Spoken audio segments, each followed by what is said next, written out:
Herkese merhaba. Ben Hasan. Türkçe öğrenen yabancılar için açmış olduğum Let's Speak Turkish kanalına hoş geldiniz. Bu kanalda 2 haftada bir sizler için seçmiş olduğum farklı konularla alakalı podcastler hazırlıyorum. Türk kültüründen Türkiye'de yetişmiş ünlü kişilere, Türkiye'de bulunan önemli tarihi yerlerden Türk diliyle alakalı konulara. Ayrıca kişisel gelişim konularından ilginizi çekebilecek teknolojik konulara kadar farklı konularda sizlere bölümler hazırlıyorum.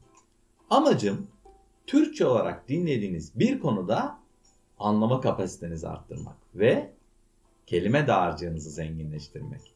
Kanalıma hala abone olmadıysanız ücretsiz bir şekilde abone olabileceğinizi hatırlatmak isterim.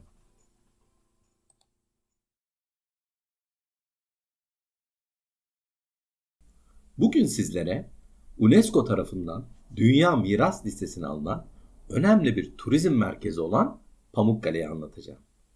Adeta pamuk gibi beyaz olan travertenlerde bu rengin nasıl oluştuğu konusunda sizleri elimden geldiğince bilgilendirmeye çalışacağım.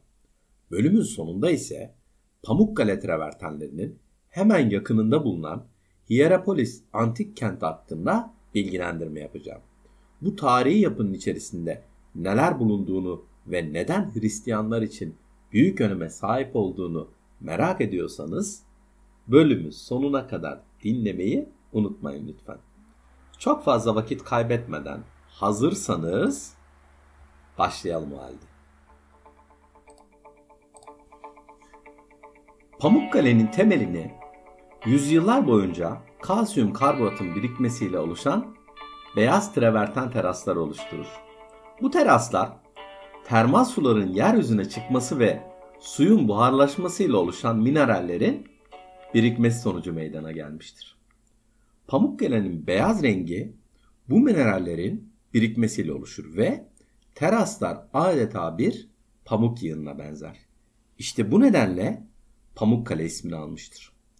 Pamukkale'deki sular yer altındaki sıcak kaynaklardan yükselirken içerdikleri kalsiyum karbonatı çözerler. Bu kalsiyum karbonat suyun yeryüzüne çıkmasıyla birlikte havayla temas eder ve bu esnada karbondioksit gazını salar. Bu gaz kalsiyum karbonatın çökmesine neden olur. Bu da traverten oluşumunu başlatır. Karbonat çökelmesi suda çözülmüş olan minerallerin birikmesine yol açar. Bu birikim suların akışıyla traverten tabakalarını oluşturur. Bu tabakaların beyazlığı ise içerdikleri minerallerin saf olmalarından ve güneş ışığını yansıtmalarından kaynaklanır. Özellikle kalsiyum karbonatın saf formu olan aragonit, travertenlerin beyaz rengini oluşturan ana mineraldir. Bu anlattıklarımdan sonra bu yapının nasıl oluştuğu konusunda kafanızda bazı fikirler oluşmuştur umarım. Devam edecek olursak. Pamukkale'deki travertenler zamanla doğal havuzlar oluşturur. Ufak bir bilgilendirme. Bu bölgedeki sıcaklıkları 35 ila 100 derece arasında değişen 17 tane sıcak su alanı bulunur. Bu havuzlar termal suların birikmesiyle oluşur ve ziyaretçilerin dinlenmesi ve yüzmesi için popüler bir noktadır. Uzun yıllar boyunca ziyaretçiler travertenlerin üzerinde yürüyebilir ve yüzebilirdi. Ancak travertenlerin aşırı turizm nedeniyle zarar görmesiyle birlikte bu tür aktiviteler sınırlanmış ve bazı alanlar kapatılmıştır.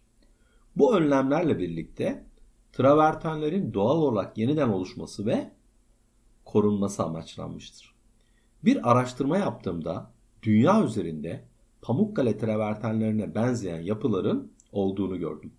Bunlardan bir tanesi İran'da bulunan Badabe Sürt. Burası da tıpkı Pamukkale gibi renkli mineral havuzları ve benzersiz manzarasıyla dikkat çekiyor. Bir diğeri ise Çin'de Sichuan eyaletinde bulunan Huanglong'dur. Merak edenler için bu iki önemli merkezle alakalı linkleri transkriptin sonuna bırakıyor olacağım.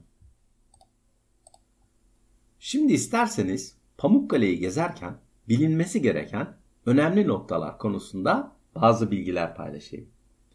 Az önce de söylediğim gibi travertenlerin bazı bölgeleri çok zarar görmüştür. Bu nedenle gezi esnasında işaretlere ve rehberlerin yönlendirmelerine uymak gerekir. Burada bir hatırlatma yapmakta fayda var diye düşünüyorum. Travertenlerin üzerinde ayakkabı ve terlik ile girilmesi yasaktır. Ayrıca Pamukkale bölgesi genellikle güneşli bir iklimdedir. Mevsime göre değişebilir ama güneş kremi, şapka veya şemsiye gibi güneş koruma ekipmanlarıyla kendinizi koruyabilirsiniz. Sıcak demişken su tüketiminin öneminden bahsetmeden geçmek olmaz diye düşünüyorum. Pamukkale bölgesi sıcak bir iklimde bulunur ve yürüyüşler sırasında su kaybı yaşanabilir. Bu nedenle ziyaret boyunca yeterli miktarda su tüketmelisiniz.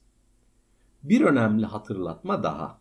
Tahmin edeceğiniz gibi doğal alanlarda çöp bırakmamalı ve çevreyi korumalıyız. Gelelim fotoğraf çekimi konusuna. Eminim Instagram storylerinizde hatıra fotoğraflarınızı arkadaşlarınızla paylaşmak istersiniz. Bunu yapabileceğiniz, fotoğraf çekmek isteyen ziyaretçiler için uygun noktalar bulunuyor. Ancak belirtmek istiyorum. Bazı alanlarda fotoğraf çekmek yasaktır veya belirli kurallara tabidir.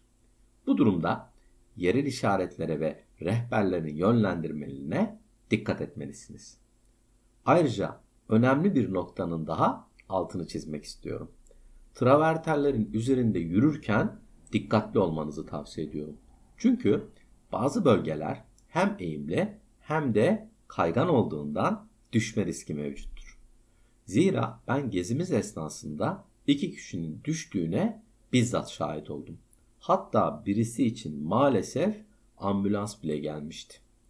İsterseniz biraz da Pamukkale travertenlerinin giriş ücretleri konusunu konuşalım.